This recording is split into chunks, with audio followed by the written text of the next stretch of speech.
नमस्कार, मैं आरबी सिंह यादव और आप देख रहे हैं मेरा YouTube channel RB Singh Yadav editor. आपको बताते चलें, वैसे तो शायद आपको मालूम ही होगा, टीवी चैनलों पर भी चल रहा है।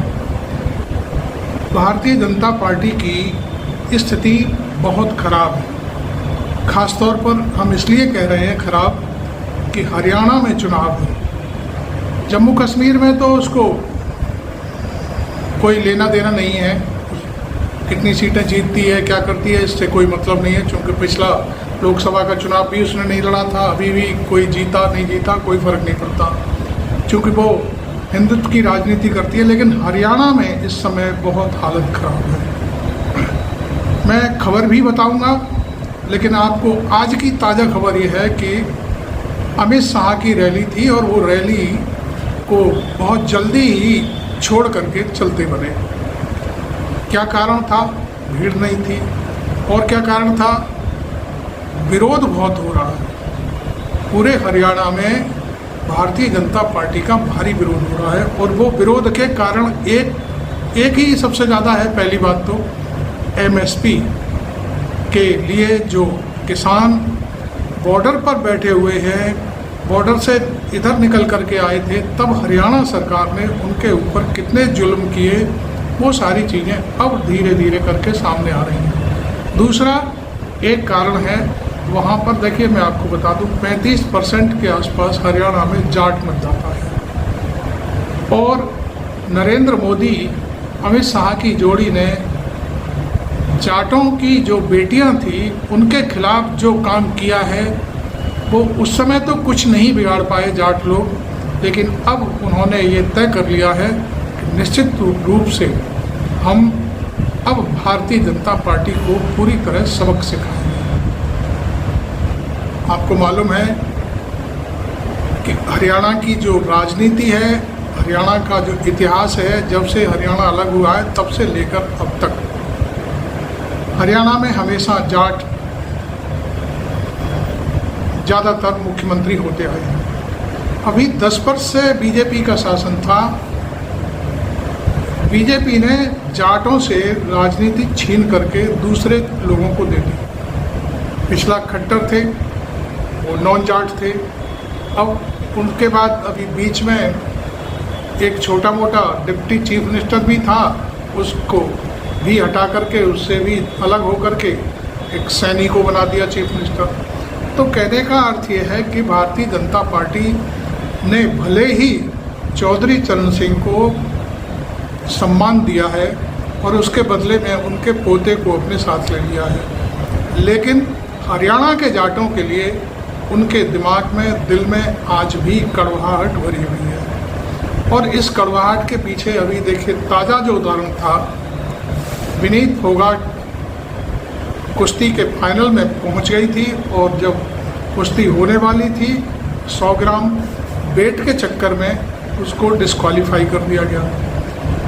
भारतीय जनता पार्टी चाहती तो फोगाट को डिस्क्वालीफाई ना होने देती और उसे कुश्ती में ले जाती भीतर। सेमीफाइनल जब जीत चुकी थी वो, तो फाइनल में उसे प्रवेश कराती। और उसके पीछे एक लॉजिक मैं आपको देता हूँ। तमाम मेरे जो राष्ट्रभक्त हैं, अंधभक्त जिनको मैं कहूँगा, मेरे पिछले वीडियो पर तमाम फूल फजूल बातें कर रहे हैं, गालियाँ भी दे रहे हैं, फोगाट को बुरी तरह से बुरी बातें लिख रहे हैं उनके लिए। तो मैं उनको ये समझा देना चाहता हूँ कि भारत तो एक बहुत बड़ा देश है।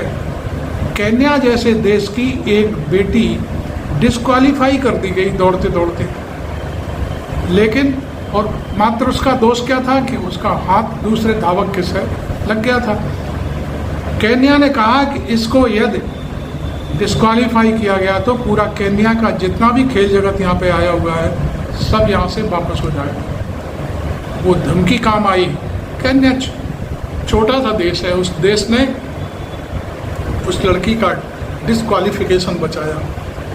हमारे यहाँ जब तक वो सेमीफाइनल तक फोगाट जीतती रही, तब तक किसी ने भी अपनी चोंच नहीं खोली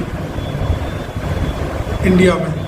भारतीय जनता पार्टी की सरकार है, ना तो उसके मंत्रियों ने, ना किसी और ने, न खेल मंत्री ने, प्रधानमंत्री अमित शाह ने, किसी ने नहीं भी। यहाँ तक कि चीफ मिनिस्टर ने भी नहीं। अब स्थिति ये है कि क्या कहें, जैसे ही वो डिस्क्वालीफाई हुई, विनीत फोगाट का डिस्क्वालिफिकेशन का वीडियो वापस आया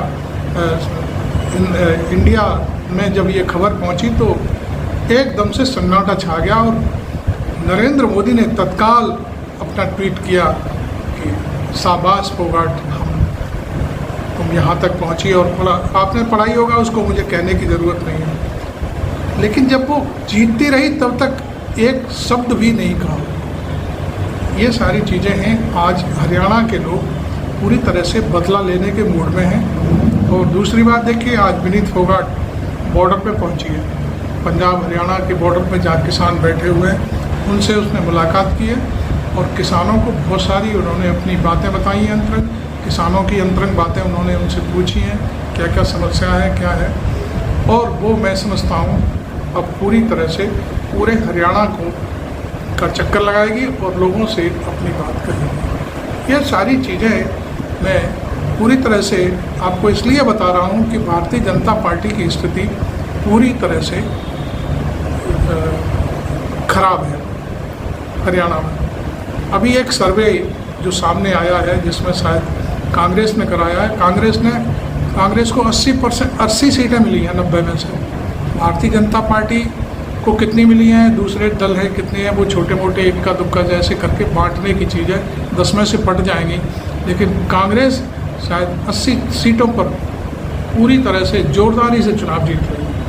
तो कुल मिलाकर के हम ये कह सकते हैं कि आखिरकार ये सारी चीज़ें अब सामने क्यों आ रही हैं। अब मैंने आपसे वो बात अभी तक नहीं बताई जो बात हुई है। चुनाव आयोग को एक चिट्ठी लिखी भारतीय जनता पार्टी के प्रदेश अध्यक्ष ने और उसने कहा कि आप चुनावों की तारीख बढ़ा दें। त्योहारों का बहाना लिया गया, त्यौहार है, ये है, वो है।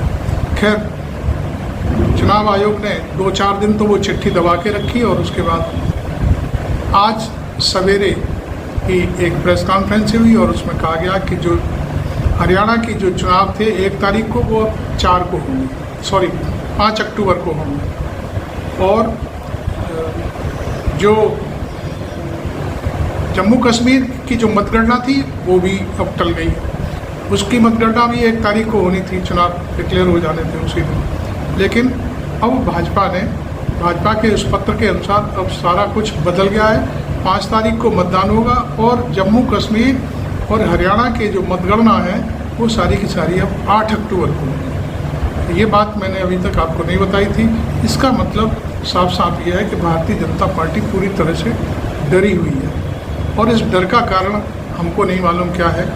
दूसरी बात, मैं आपको एक जो बहुत बड़ी बात है इस समय देश में जो चल रहा है कि भारतीय जनता पार्टी की जहाँ जहाँ प्रदेशों में सरकार है वो इस समय बुलडोजर का सहारा ले रही हैं और उनके हिसाब से यह है कि कोर्ट कोई काम नहीं करते, लिहाजा हमें ही अपना निर्णय लेंगे। कोई भी अपराधी देखा, उसका घर वो जहाँ रहता है उसको जाकर के बुलडोजर से पलटवा दिया जाता है। अभी ताज़ा घटना आपने देखी होगी मध्य प्रदेश में 20-25 करोड़ की कोठी थी हाजी साहब की, उसे गिरा दिया गया और पथराव करने वाले आज तक नहीं पकड़े गए। पथराव किसने किया, पुलिस पर क्या किया, लेकिन हाजी की कोठी नेस्तनाबूद कर दी गई। इस मामले में मैं समझता हूँ तमाम याचिकाएं सुप्रीम कोर्ट में लगी हुई हैं विभिन्न देश राज्यों की और उन सबको एक साथ सॉर्ट आउट करके 2 अक्टूबर को 4 अक्टूबर को इन सारे मसलों पर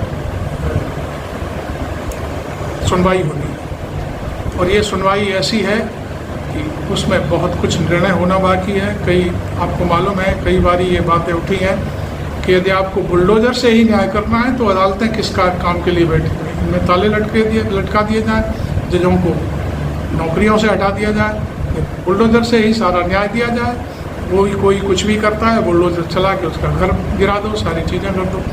ये सारी चीज़ें अब मैं समझता हूँ नरेंद्र मोदी को और अमित शाह को भारी पड़ने वाली हैं।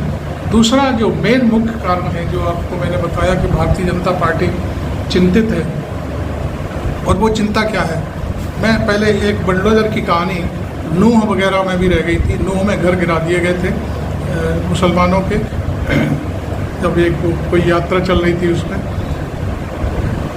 तो वो भी एक मसला है।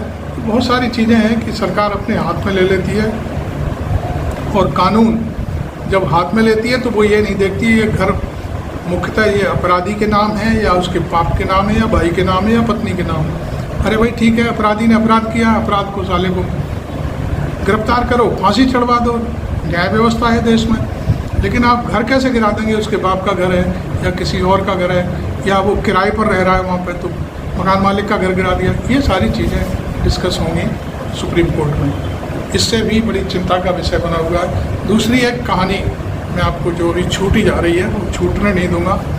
जो कंगना रनावत है वो पूरी एक हसोड़ा होता है ना, हसोड़ा हसोड़ी, उसका रोल अदा कर रही है, और उस हसोड़ा हसोड़ी के चक्कर में भारतीय जनता पार्टी पूरी तरह से ख़त्म होती जा रही है। यदि कंगना अभी बंद नहीं हुई और इसी तरह से और अच्छी अच्छी बातें बोलती रही तो निश्चित तौर पर भारतीय जनता पार्टी का खेल ख़त्म होने वाला है, और ख़त्म हो जाएगा। क्योंकि कंगना ने अभी जो किसान बॉर्डर पर बैठे हैं उनको हत्यारा, उनको रेपिस्ट कहा है।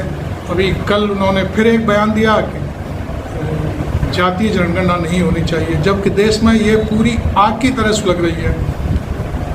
और ये सारी चीज़ें निश्चित तौर पर ये भारतीय जनता पार्टी के विरोध में जाएंगी। नरेंद्र मोदी ने कल 5वीं बार फिर एक माफ़ी मांग ली है। अब की बार, पहले तो वैसे इनकी पार्टियां लिखित में माफ़ी मांगा करती थी, अब इन्होंने माइक पर माफ़ी मांगना शुरू कर दिया। किसानों के आंदोलन में भी इन्होंने कहा था कि मेरी तपस्या में कोई कमी रह गई, भूल हो गई, इसलिए मैं कानून वापस लेता हूँ। और अभी शिवाजी की मूर्तियाँ जो 70,000 करोड़ में बनी थी वो ऐसे पत्तों की तरह, जैसे पतझड़ में पत्ते झड़ते हैं ना पेड़ से, इस तरह से एकदम से तितर बितर होकर के नीचे गिर गई। शिवाजी का सिर जमीन पर पड़ा हुआ था, लोग उसे देखने जा रहे थे, पैर लग रहे थे, लातें लग रही थी, कोई देखने वाला नहीं, सुनने वाला नहीं।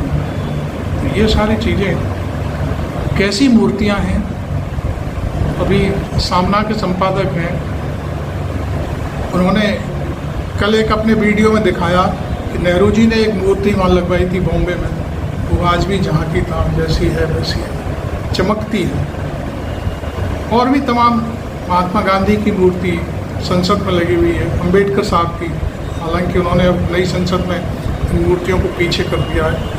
वो अपना ही एक चाल है, जो कुछ भी है वहाँ शायद हो सकता है किसी अपने इष्ट की लगवाना चाहते होंगे, जो भी रहा होगा वो हम नहीं जानते, लेकिन वो मूर्तियाँ आज भी चमक रही हैं।